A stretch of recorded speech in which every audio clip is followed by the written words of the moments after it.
Ninth. So today we will continue the reading of the chapter In the Kingdom of Fools. Andher Nagri Chopat Raja. The story so far was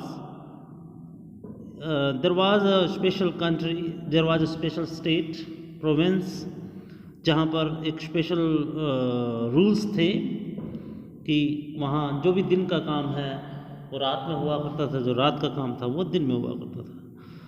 और एक case आता है सामने that one day one thief broke into one merchant's house and the wall collapsed and that thief got killed, and thief's brother went to king and asked for the justice.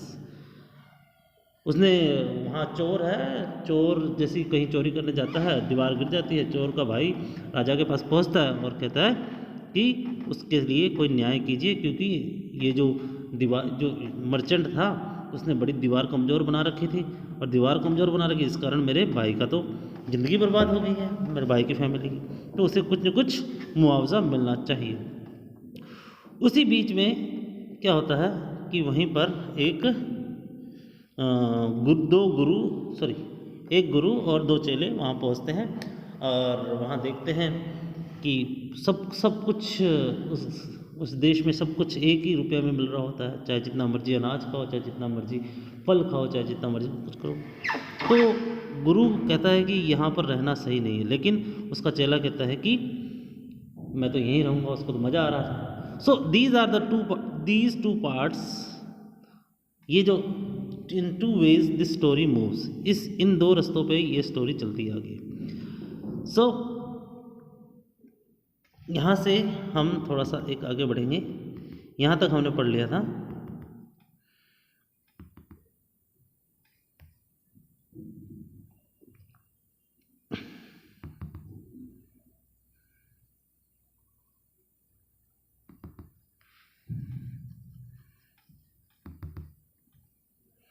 So Lord, said the helpless merchant, I didn't put up the wall. कि मैंने तो दीवार नहीं बनाई. It's really the fault of the man who built the wall. ये तो उसकी गलती है जिसने दीवार बनाई है.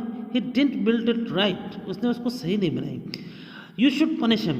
Who is that? तुम्हें उसे पनिशमेंट देनी चाहिए. राजा पूछता है कौन है वो? My lord, this wall was built in my father's time. मेरे पापा के टाइम की. I know the man. मैं उस आदमी को जानता हूँ. He is an old man now. अब वो बूढ़ा हो गया है.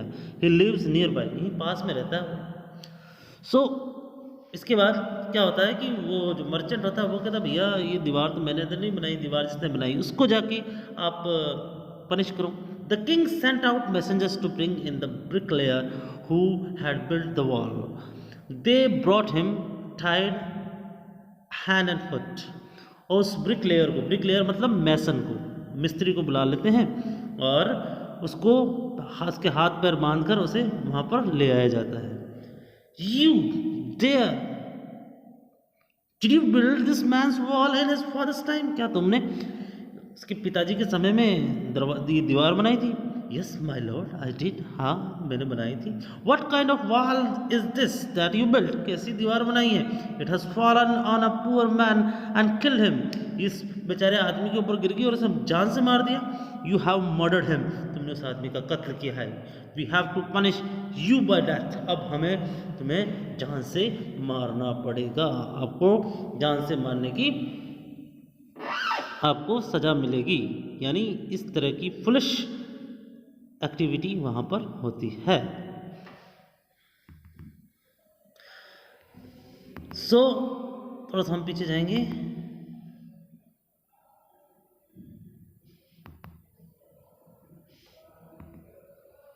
Before the king could order the execution, the poor bricklayer pleaded.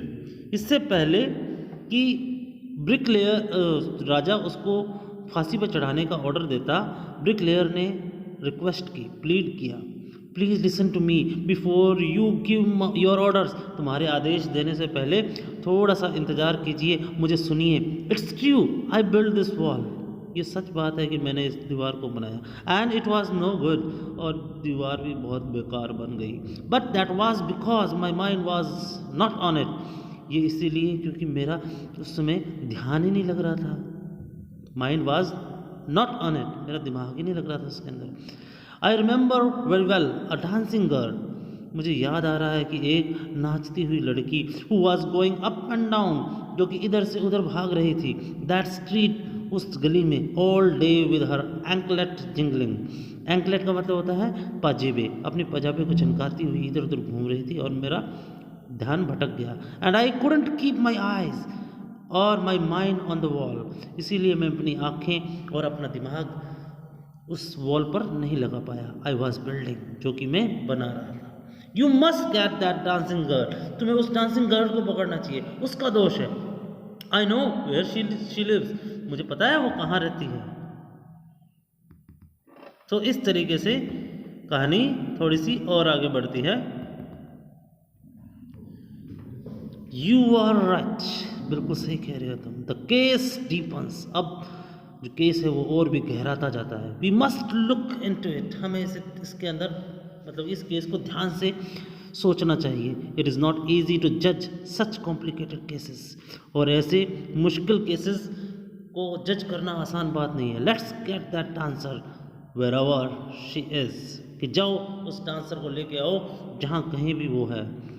The dancing girl now an old woman, अब वो डांसिंग गर्ल एक बूढ़ी औरत बन गई थी। केम ट्रेम्बलिंग टू द कोर्ट, कांप कपाती हुई कोर्ट में आती है। Did you walk up and down that street many years ago, के बहुत सालों पहले तुम गलियों में इस तरीके से घूम रही थी। While this poor man was building a wall, बेचारा ये आदमी जब दीवार बना रहा था तुम उसे भटका रही थी। डिड यू सी हिम, क्या तुमने इसे देखा था। Yes my lord, I remember it very well, मुझे याद है, बहुत अच्छी तरीके से याद है कि उस दिन क्या हुआ था। So you did walk up and down, उसका मतलब तुम वहाँ पर आना जाना कर रही थी। विद योर एंकलेट जिंगलिंग, तुम्हारी पाजेब छनकाती हुई। You were young and you distracted him, तुम उस वक्त जवान थी और तुमने उसे डिस्ट्रैक्ट कर दिया था।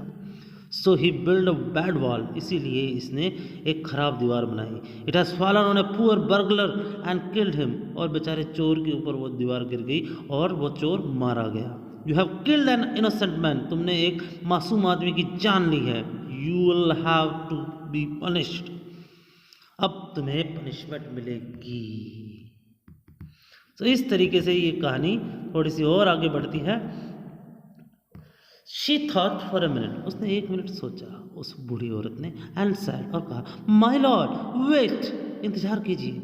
आई know now why I was walking up and down that street, अब मुझे याद आ गया कि मैं गली में इधर से उधर क्यों घूम रही थी। I had given some gold to the goldsmith to make some jewellery for me, कि मैंने सुनारे को, सुनार गोल्ड स्मिथ यानी सोने का काम करने वाला, उसको एक ज्वेलरी दे रखी थी मेरे लिए बनाने के लिए। ही वॉज अ लेजी स्कॉन्ड्रल, वो बड़ा बेईमान आदमी था।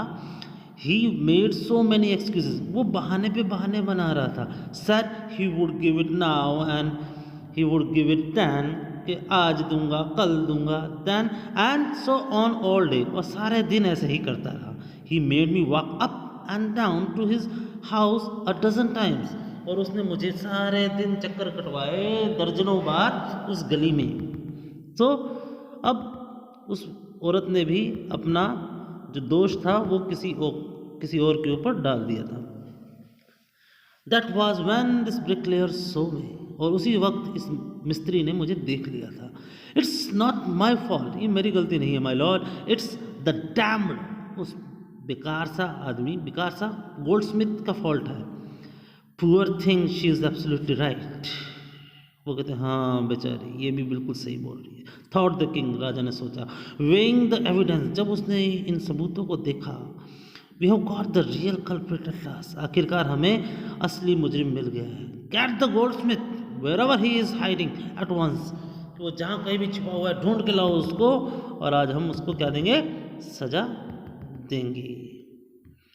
The thieves bailiffs search the for goldsmith, bailiffs क्या होता है, अ लॉ ऑफिसर, कानूनी अधिकारी, who make sure that decisions of a court are obeyed, जो कि ये ध्यान रखता है कि कोर्ट के डिसीजन सब माने जा रहे हैं या नहीं, कानून मंत्री समझ लीजिए इसको। तो उसने क्या किया, गोल्ड स्मिथ को ढूंढा गया, who was hiding in a corner of his shop, जो कि छुपा हुआ था अपनी दुकान के कोने में।